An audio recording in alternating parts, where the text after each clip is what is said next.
Welcome, welcome, welcome. Oh my God. I'm just gonna start off by saying thank you so much for your support, for coming.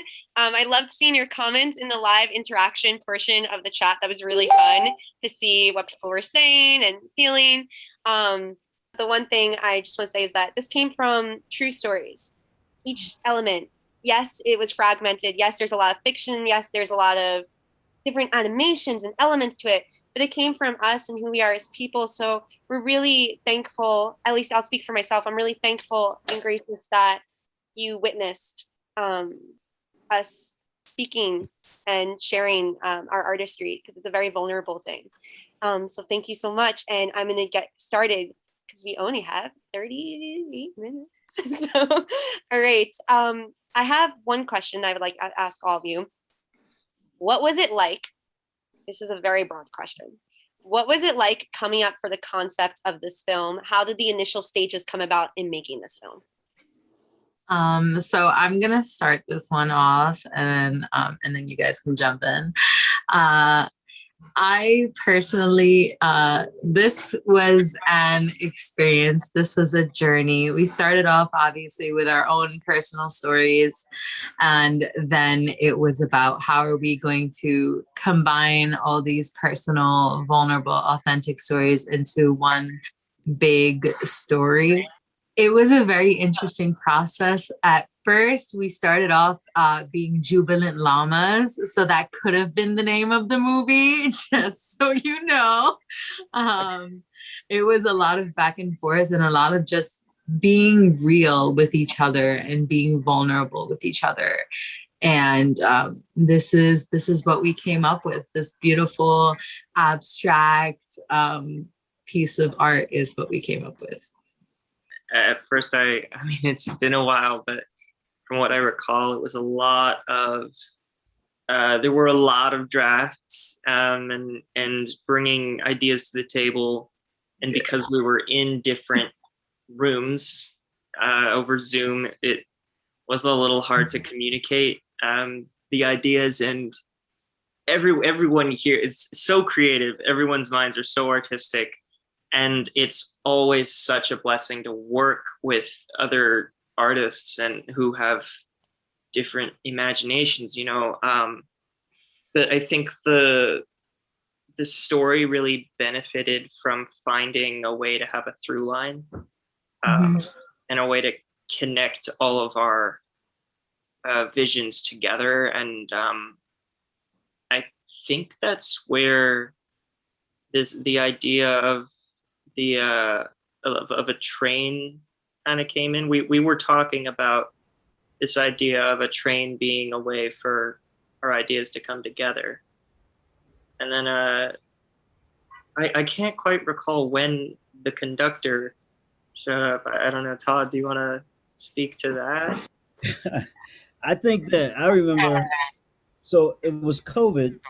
Um, we were doing all of this online. We were totally immersed in the pandemic. I think I remember me and Jamie talking about I was going to go to Africa, and so I think I don't know. It kind of crafted a role where I was going to be able to I don't know be traveling or whatever.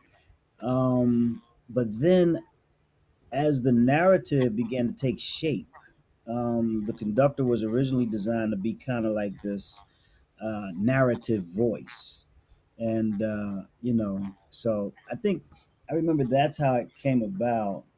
Um, I'm I can't shake the leadership of Jamie, pulling together a team, us never meeting each other but coming together over line online, and these all these creative forces through whatever we were going through individually, and still we were able to come together as a team over time and space. And when I looked at the cinematography today, I was like, wow, those are iPhones from like different places, and you got cartoons. So, I think the challenge and now the confidence for me has been boosted. Like the challenge at first was like daunting. And so now I'm like, wow, wow. Yeah, I feel that.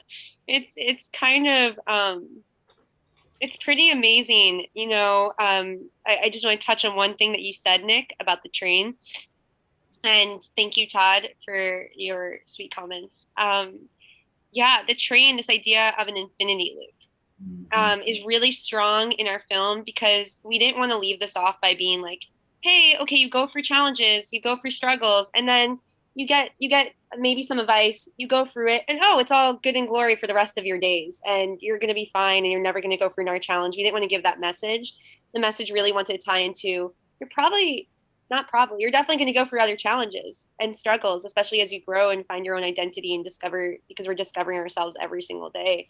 And I think every member here um, really touched into that and shared that this infinity loop idea of we're going to keep going through things, but when we have the awareness, self-awareness, the wisdom inside, when we're listening to ourselves, when we're listening to our intuition to make our future smile, like when we're going through all of those things, we are better able to cope. Or even if we go for challenges and we're not able to cope, we're better to able to go forth.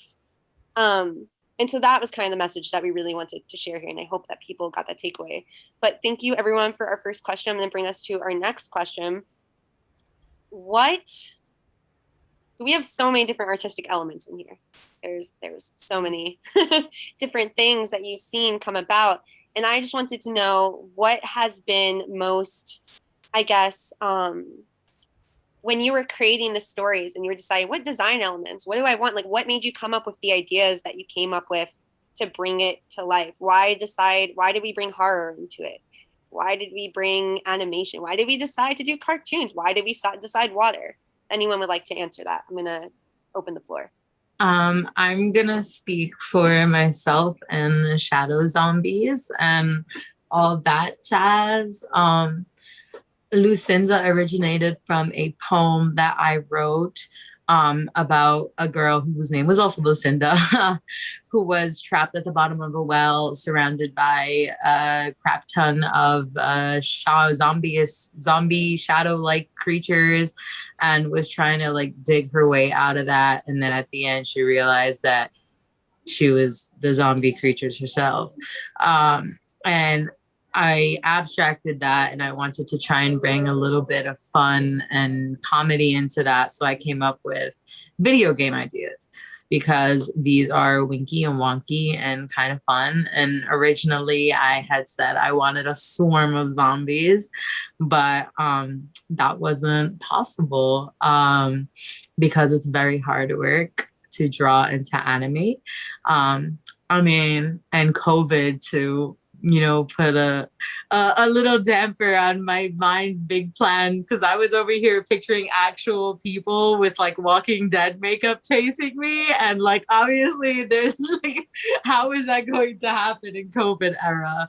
But and that is how we kept like figuring out how we could take this idea and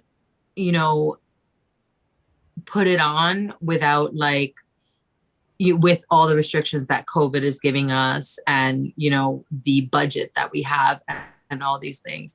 So that's how I got to my idea. And shout out to Taylor. I'm not sure if she's in this room, but the artwork was like absolutely beautiful. And I'm just like so happy with how everything came out.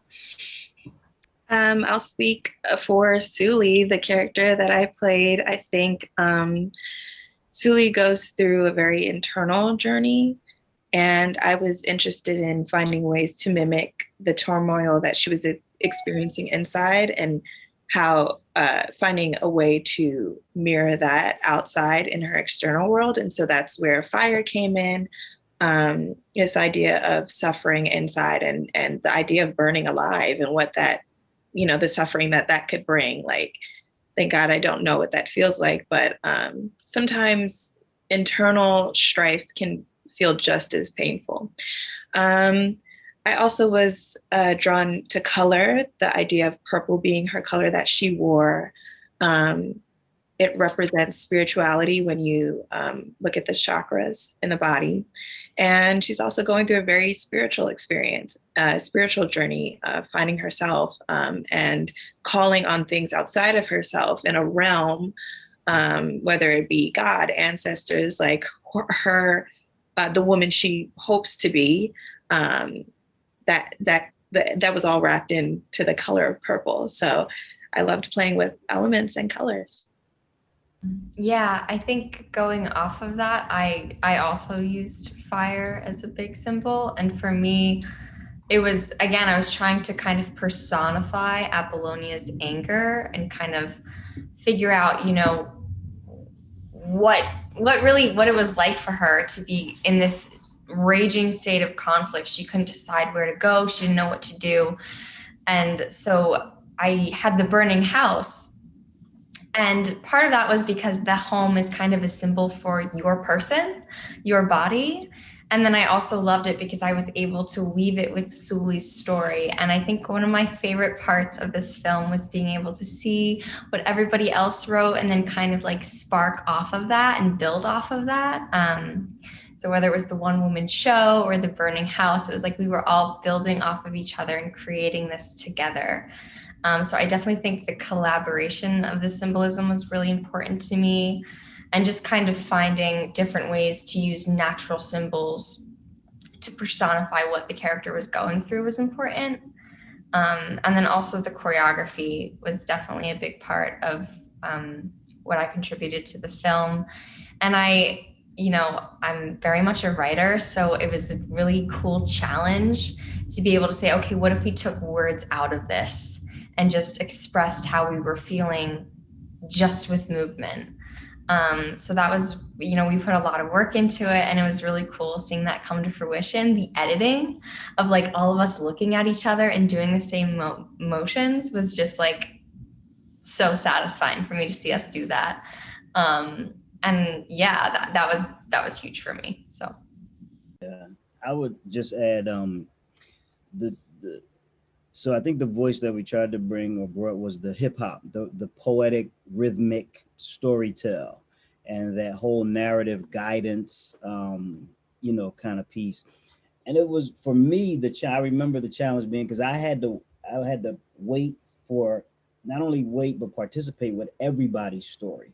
So I had to figure out a way to transition from one story to the other, but at the same time, in a hip hop or rhyming form, identify with every character, and so that was fun.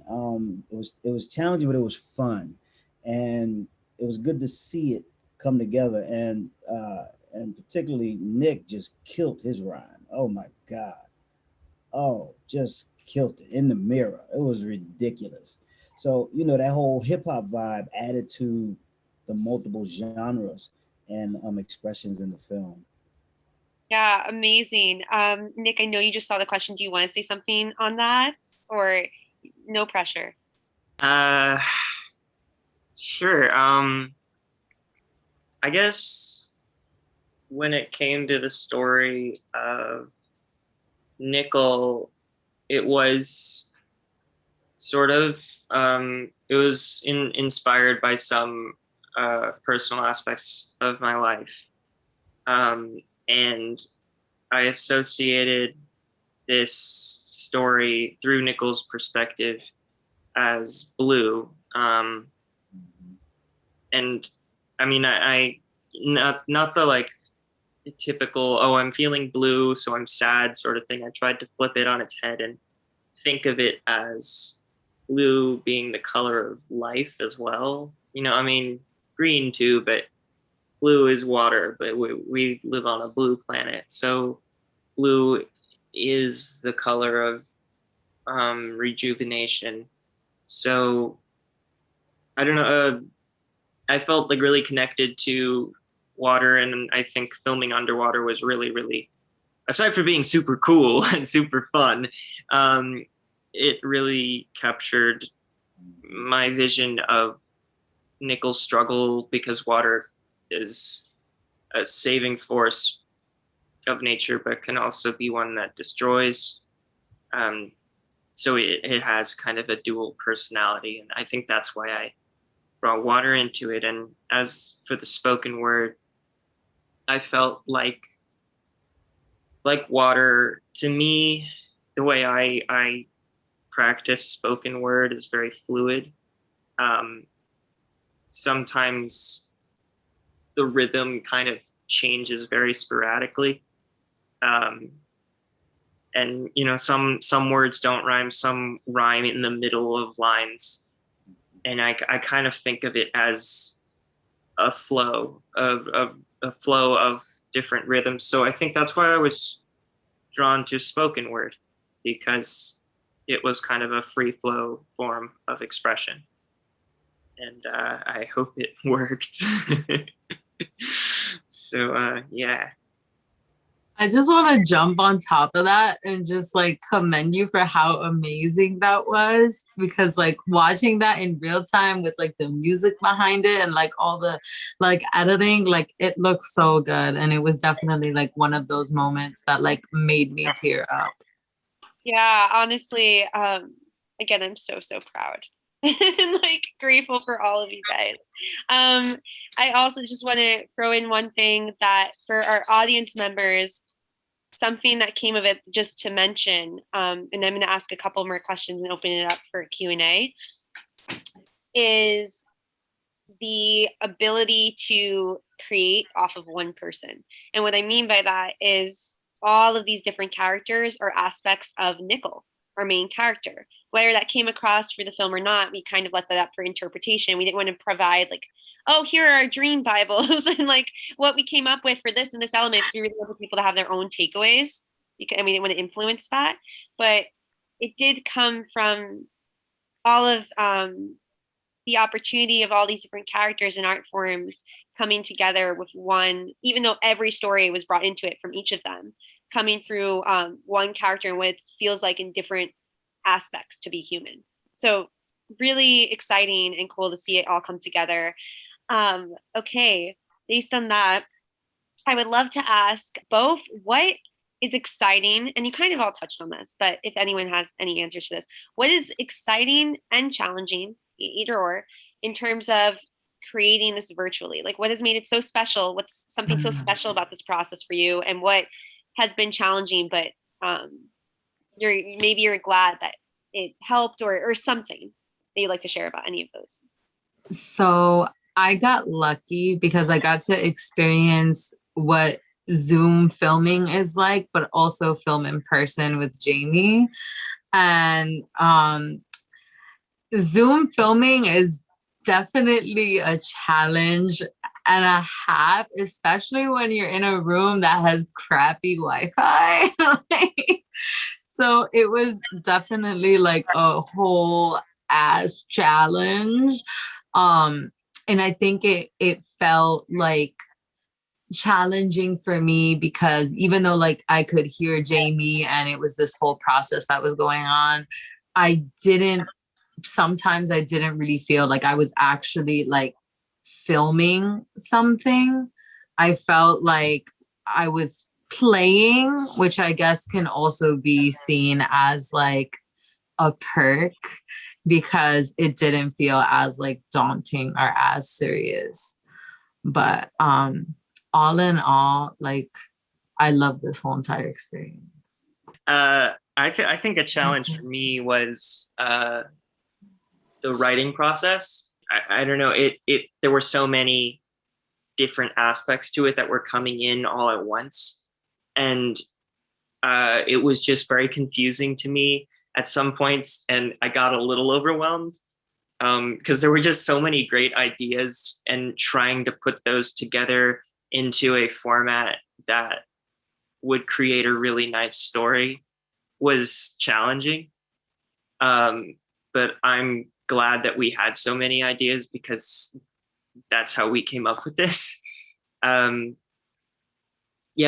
Filming over Zoom was an entirely new experience for me, especially because it wasn't just, a play reading, just sitting down. There was a lot of planning that went into it, like moving the camera around and the computer and, So that was also challenging, but I think all in all, it was a really, really cool experience. And I'm glad that we had it. So Yeah, I want to add to that. Like, I feel like I've experienced what a lighting person does, what the DP does, what the sound person does. Like, it was so, I found it really challenging to film because you had to have like, you're like a split brain. Like, okay, you're in the mode of like technical. Where does light need to be? Where does the camera need to be? Okay, they're telling me I need this shot. You have to make sure you're getting that shot. You're in position for that shot. And then it's like, okay, and action. And then you have to be present with the work and with the story again.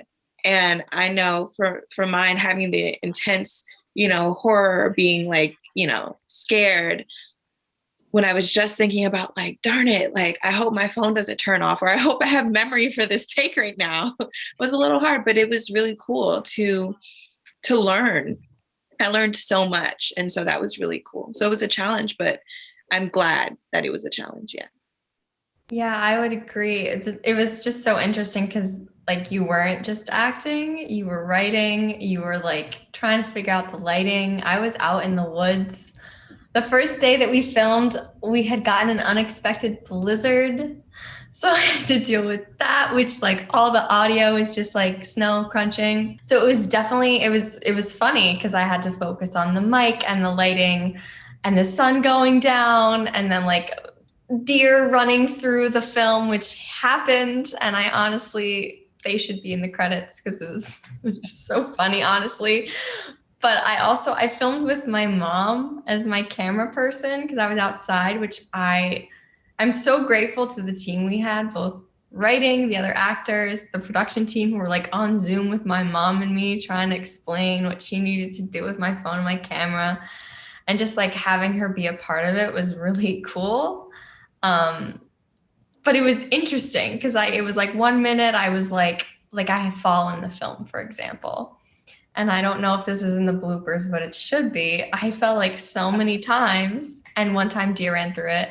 And like there was one time that I accidentally like swallowed all these pine needles. And I was like, Mom, did I get it? Like, what's going on? And we're like laughing about it.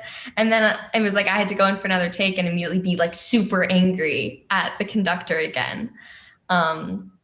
So the whole thing just felt like a really good acting exercise. It was funny. It was just really funny to film, and it's really cool to see how it was all edited together. I'm really impressed by like all the different shots they put together and how they did that. And it's amazing to me that we did this all and I have not met any of you in person, which I hope changes. But yeah. I just want to, you were sharing funny stories on set. And I remember, Jamie, when you came to my house to film and you were getting those movement shots. Guys, I have a tiny bathroom. This girl was like on top of the sink with her leg up over here, trying to get the right angle.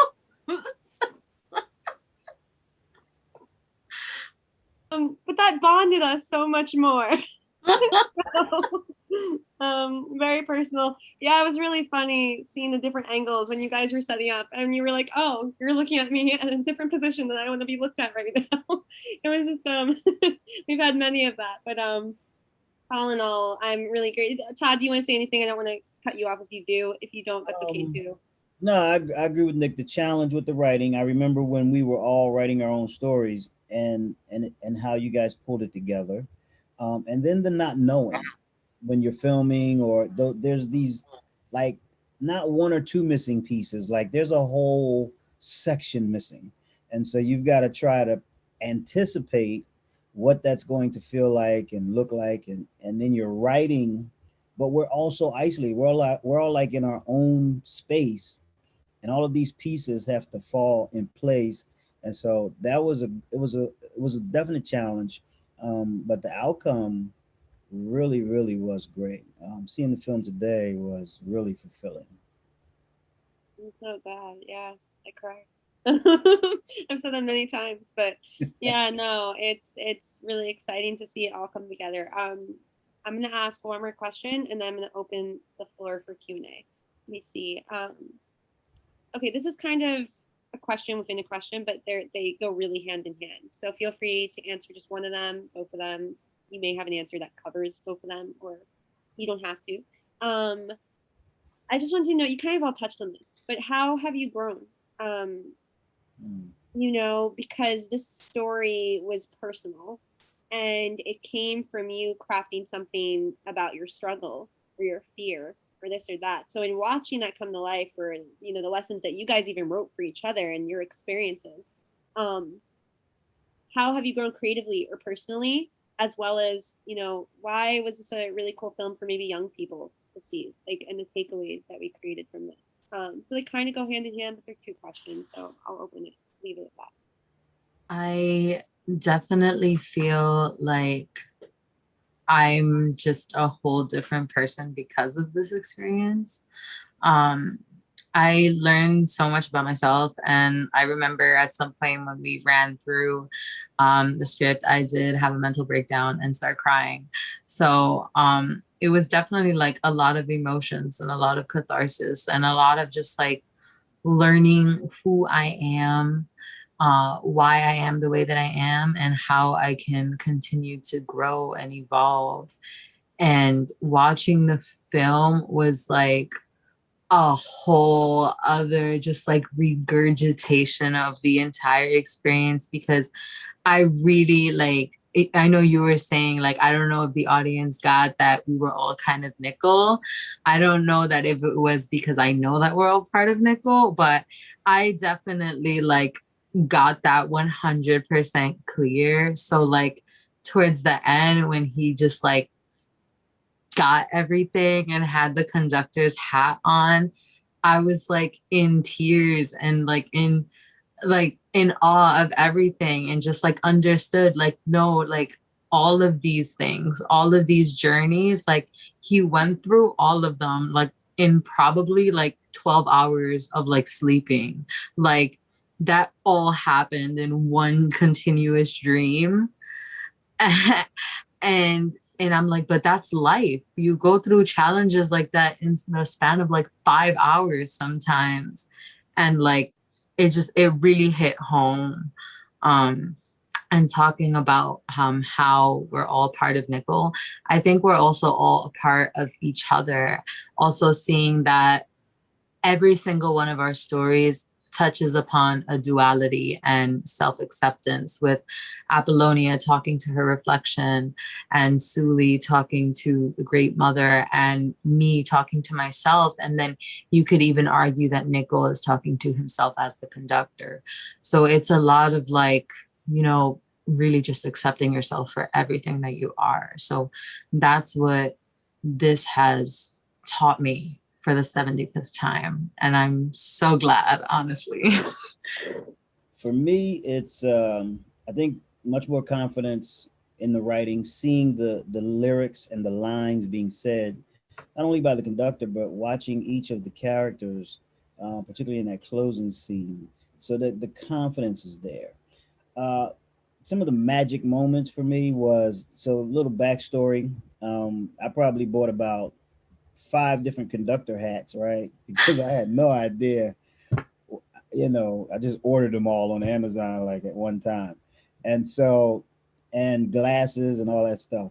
And so then it was like, okay, how about if we send this hat to Nick? And for those of you that don't know, I'm in Philadelphia area in Delaware, and Nick is in California. And so we shot the scene and we came up with that idea. I forgot to mail the hat on the day I was supposed to. I think we got like, it was a day or something, like before we had to shoot like 2 days. And so I ran to the post office and sent it overnight express. And so, but to see that moment when like I'm filmed handing off the hat and then Nick is filmed getting the hat, you know, that was such a fulfilling moment for me. So this, I think the whole process has enriched me. And I think it's also rewarded me with confidence. I still owe you that. It's still here. No, that's your hat. You keep that hat. Oh, okay. I got 4 other ones. Thank you. I was gonna be like, do you want it back? 'Cause I still have it. I can actually send everybody a conductor's hat, you know. So Hey, I'm down. Yeah, I think for me, it was realizing that who I am and who I want to be is the same person. Um, and it was exploring what happens when you lean into what's already there, no matter how ugly or pretty it is. And you know what happens? We all have that gut feeling or that intuition, consciousness, um, this idea of who we are and who we want to be. And so it's like listening to that truth inside of you and honoring it and following it, even though it might feel like you're trapped in a burning room, although it might feel like you're burning, although it might feel like you can't breathe. It's a journey in not getting to who you are, but it's a journey learning to be who you are, because those things are the same, you know? And so that's just, it's been really beautiful to just learn how to be. And I think as an actor, this was my first short film. And so I was like really nervous. And it was like, okay, like I can do it. You can only get better from here, you know? So I grew in that way as well. And learning how to be a team player too. Um, I'm kind of, I'm kind of an introvert, and I like to work like by myself, but, and letting other ideas in can sometimes be overwhelming. So it was really nice to be in such a safe environment where I feel like ideas were honored, needs were honored.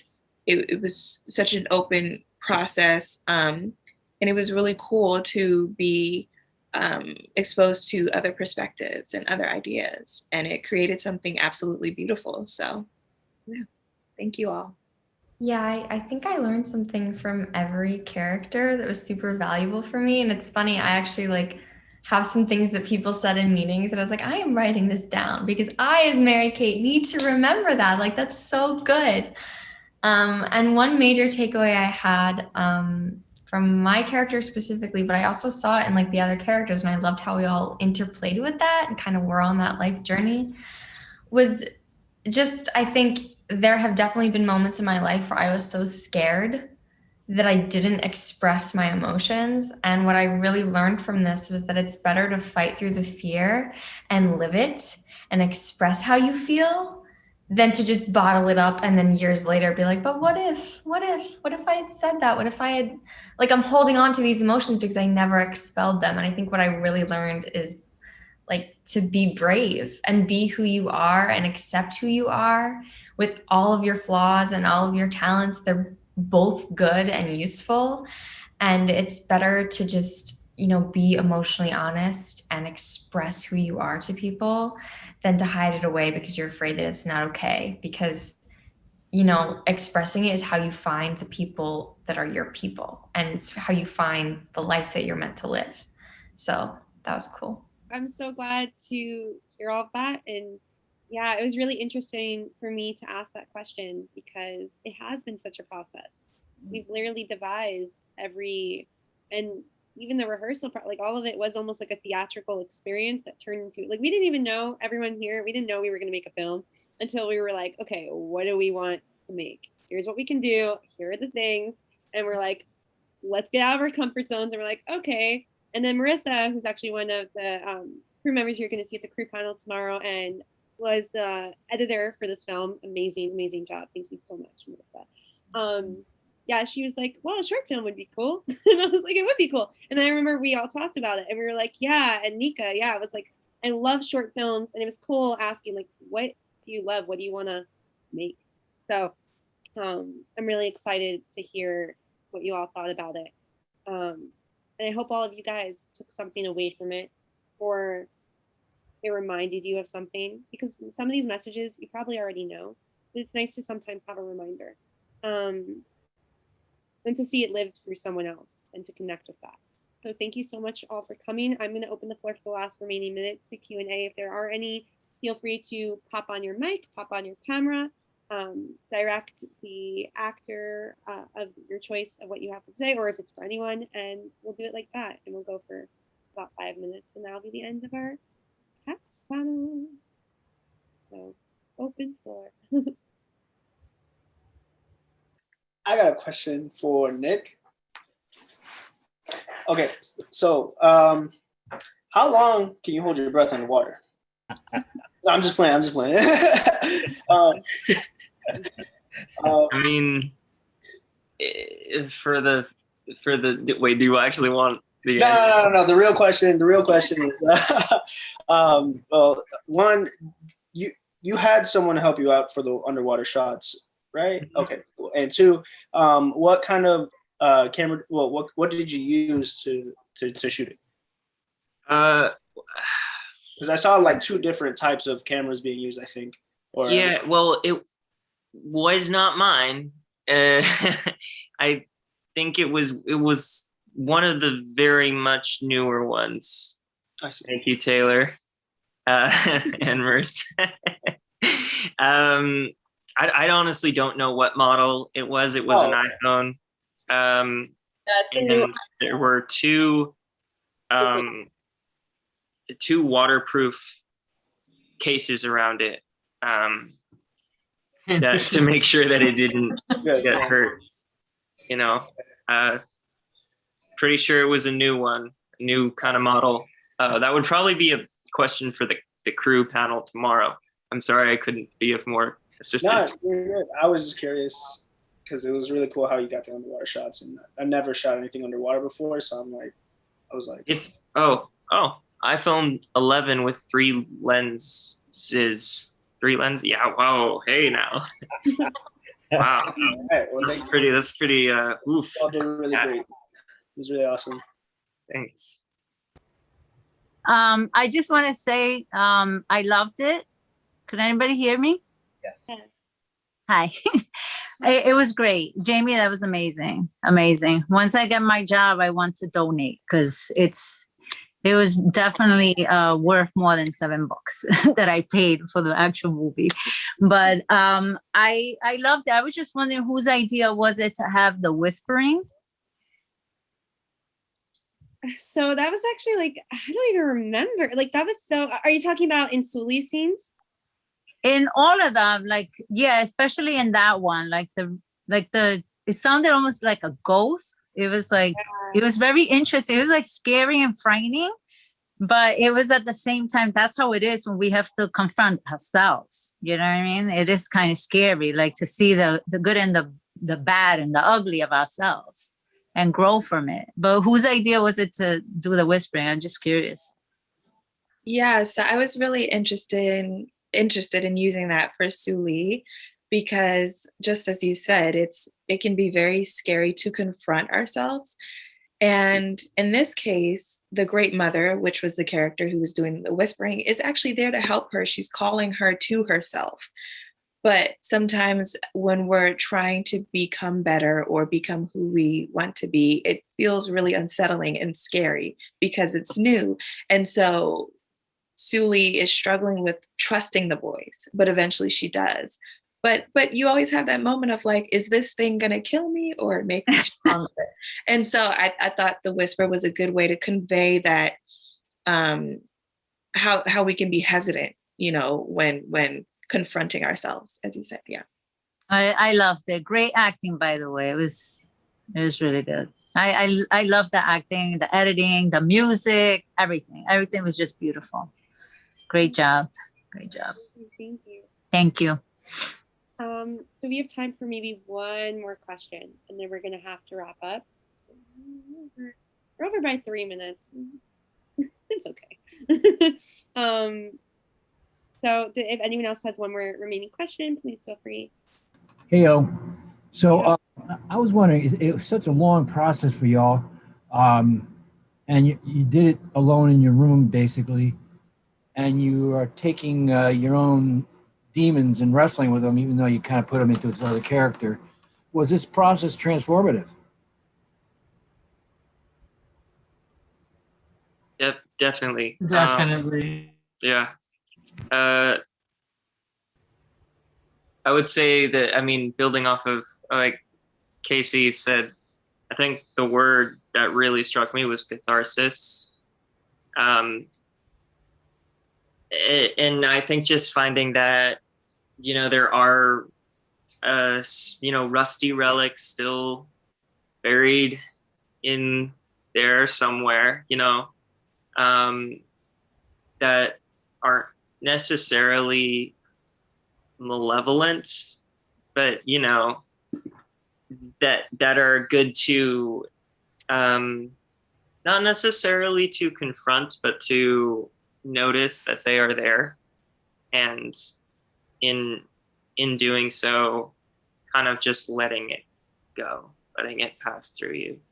So yeah, I do believe, especially for me, the spoken word, I really had to kind of go back to places in a safe way, which was in a way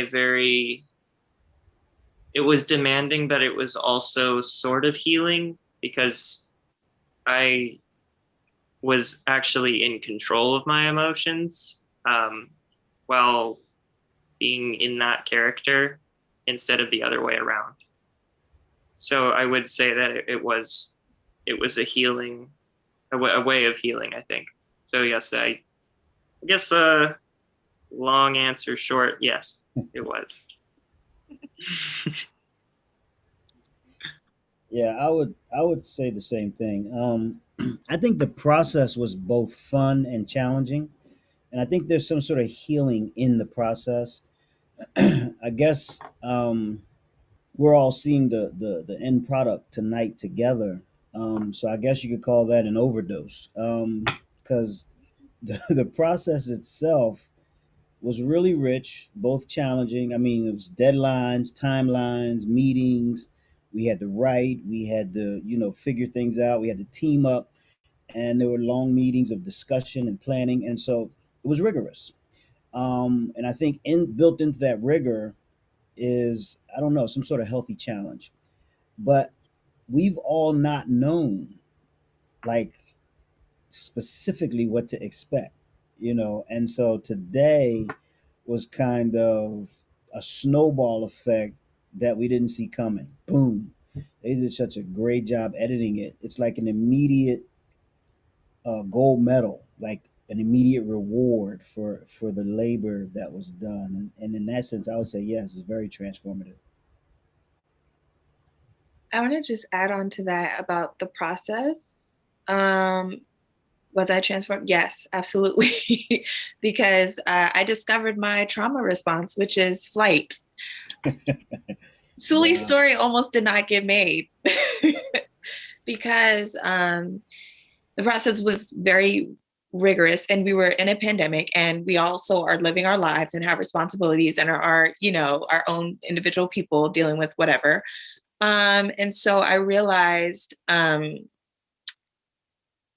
that when things get hard or tough, I tend to try to like just slide out the back door. But you can't do that when you have a group of people who are depending on you. And so going back to being a team player and, showing up not only for yourself, but others was something that really came through. Um, and finishing something and seeing it through to the end was really transformative, at least to the shooting part, like finishing shooting and now to be here is really cool. Yeah. Adding on to that too, it was really nice to work on something with people during such an isolated time. I think as an artist, I really needed that, and it also what was I mean, theater and film and art all changed really during the past year, and I had to adapt. But I had never really done something like this before, so I definitely felt out of my element. But it was very, I think, necessary for me to dive in head first and be in an element that was not uh, that was not known to me. And I don't know, I felt really happy doing this. So yeah. Thank you so much. Thank you, John. Speaking of which, he is leading our first workshop for tomorrow, which I'm really excited about, improv and meditation. So that's going to be really fun to start the day with some play and some nice relaxation. Thank you so much for everyone who came to see us, for everyone involved. I just wanted to thank the crew. I just really wanted to say thank you to Marissa and Taylor. It was so cool to see the editing and you all being in the trenches in there with us. I can't see your faces, but I'm really grateful.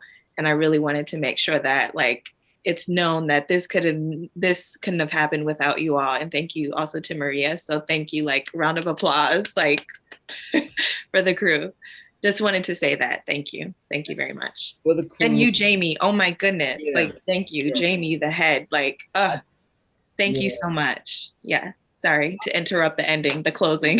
But it needed to be said. It needed to be said. I'm really grateful, and you all are amazing. Thank you. I just want to, and I'm done after this, but I need to jump on that. I've done so much leadership and so much group leadership and corporate leadership. Exceptional leadership is really rare. And when you find yourself in a context of exceptional leadership, teams, working people, making dreams come to pass, it's priceless. And so I have a great degree of respect for Jamie. Her leadership, she's one of the hardest working people on the planet. And I am absolutely convinced that as a spearhead of this particular production, our efforts, the guidance, the reworking the script, the leading her team, she deserves so much. If we had I don't know, if an Oscar, a Bruce, a David, I don't know, whatever. Let's. Wait, no, now I'm gonna cry again. Like, no, thank you guys. Thank you so much for everything. Seriously though, thank you. And obviously I'm gonna say a lot more to Taylor and Marissa. Like we're probably gonna talk for hours after this or at that point.